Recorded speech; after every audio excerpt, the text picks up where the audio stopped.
大家好，我是议员。登峰造极已经结束了。那每一次登峰造极结束了，我们就要看一下各个先锋王国他们的标准到底在哪里。960第一名提升了1亿战力，然后剩下的大概是5000万到6000万左右，并且各位要注意，这边已经有一个 Arvix 了。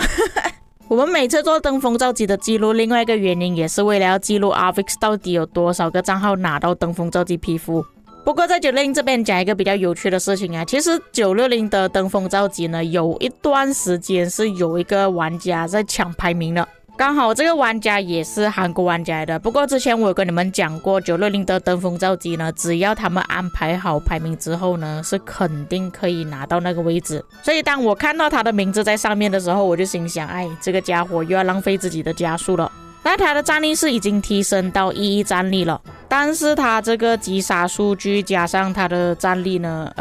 这个账号似乎是不太行啊，而且他的 ID 是已经玩了2-3年以上啊，他这个数据是真的不行啊。那我的感觉是这个应该是农场账号来的，然后他刚好加速很多，要爆兵，又看到刚好旁边又是960，所以他就用光了整个账号的加速来冲登峰造极。但是怎么可能抢得过的？就连第10名都是笔筒。那当那个韩国玩家来抢960的登峰造极排名的时候，我看到有很多韩国玩家是支持他的，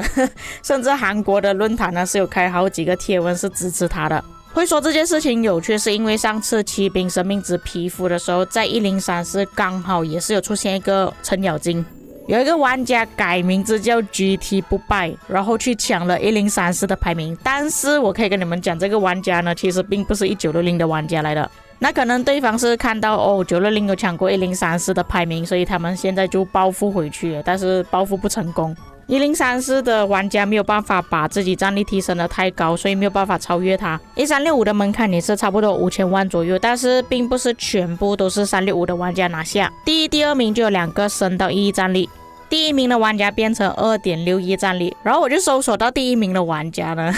他的小号全部都是一样的，不过在后面有加上数字来辨认哪一个账号。接着1846，哎呀，没有想到给巴黎队长捡到了一个便宜，4000万就拿到了一个皮肤。不过我是真的没有想到1846这里的门槛这么低啊，他就算是第一名啊，也只是4000万而已。我个人觉得是因为他们王国比较老啊，毕竟是一开头的王国啦，所以就没有什么人跟他们抢皮肤，就比较便宜一点。不过巴黎队长的战力呢，其实在这一次的 KVK 已经下降了2亿，多2天打皇庭了，我们再来看巴黎队长的战力可以降低到多少。再来1034，这一次就没有人捣乱了，但是你们可以看到他们这里的门槛，我是没有想过可以到这么低的，3000万到2000万左右就可以拿到一个皮肤了。就算是第一名也好，也就是4000万，大概5000万左右而已。10开头的王国想不到更加好，更加简单。另外一个王国1175，它的最高战力提升呢，也就是4000万而已，也是2000万到3000万左右就可以拿到皮肤了。然后康康也是在这里，但是你们可以看到最下面呢，其实是有咪咪的，真的是给咪咪捡到了便宜啊！讲真的，2000多万对咪咪来说并不是很高战力，他是真的看到很准第9跟第10名提升，真的是让他捡到便宜，提升这么低战力，2个账号都可以拿到了。目前2个账号都是10亿战力。那其实他现在在打这 KVK 啊，就像我之前所说的，他自从提升到10亿战力之后，他这个战力呢是算固定的啊，但不会有太大的上下浮动。或许这一次的 KVK 可能降低了一点点战力，他利用登峰造极又重新提升回去10亿了。另外一个王国118，这里终于又再次出现了 Arvix 另外一个名字，这边的门槛也是3000万左右就可以拿到皮肤了。然后现在 Arvix 这个账号呢是拥有2亿战力。下一个王国2268 Peacemaker 就是之前有介绍过的，一个赛季里面打了135亿击杀。那其实你们可以看到这里的门槛呢也算是很低，2000多万其实就可以拿到皮肤了，但是它提升到7000万。目前战力3.9亿，差不多要接近4亿了。下一个王国2377啊，看到熟悉的名字了，俄罗斯父子兵，全部都是来自2377的，而且这里又多出了一个 Arvix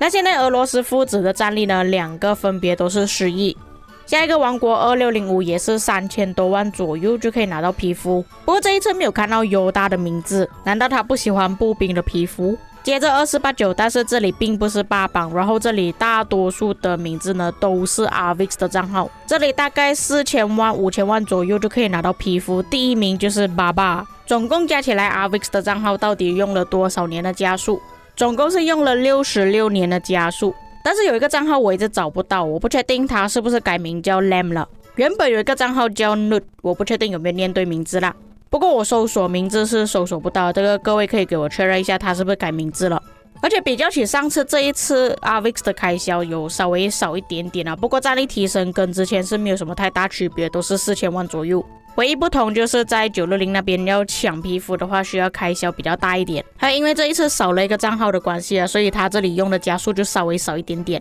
尽管是少了，但是还是依然需要用到66年。那么国际服基本上我想要看的记录全部都已经看了，现在我们来讲一下国服的数据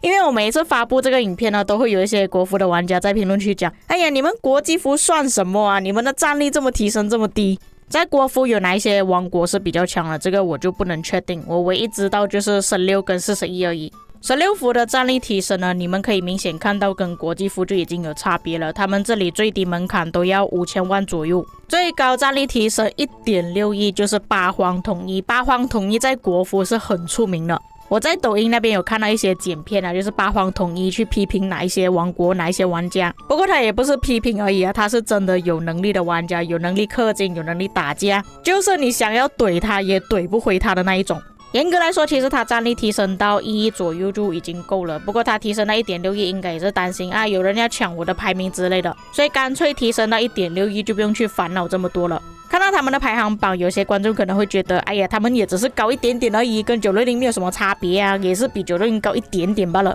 接着我们就来看41服。最低门槛1亿战力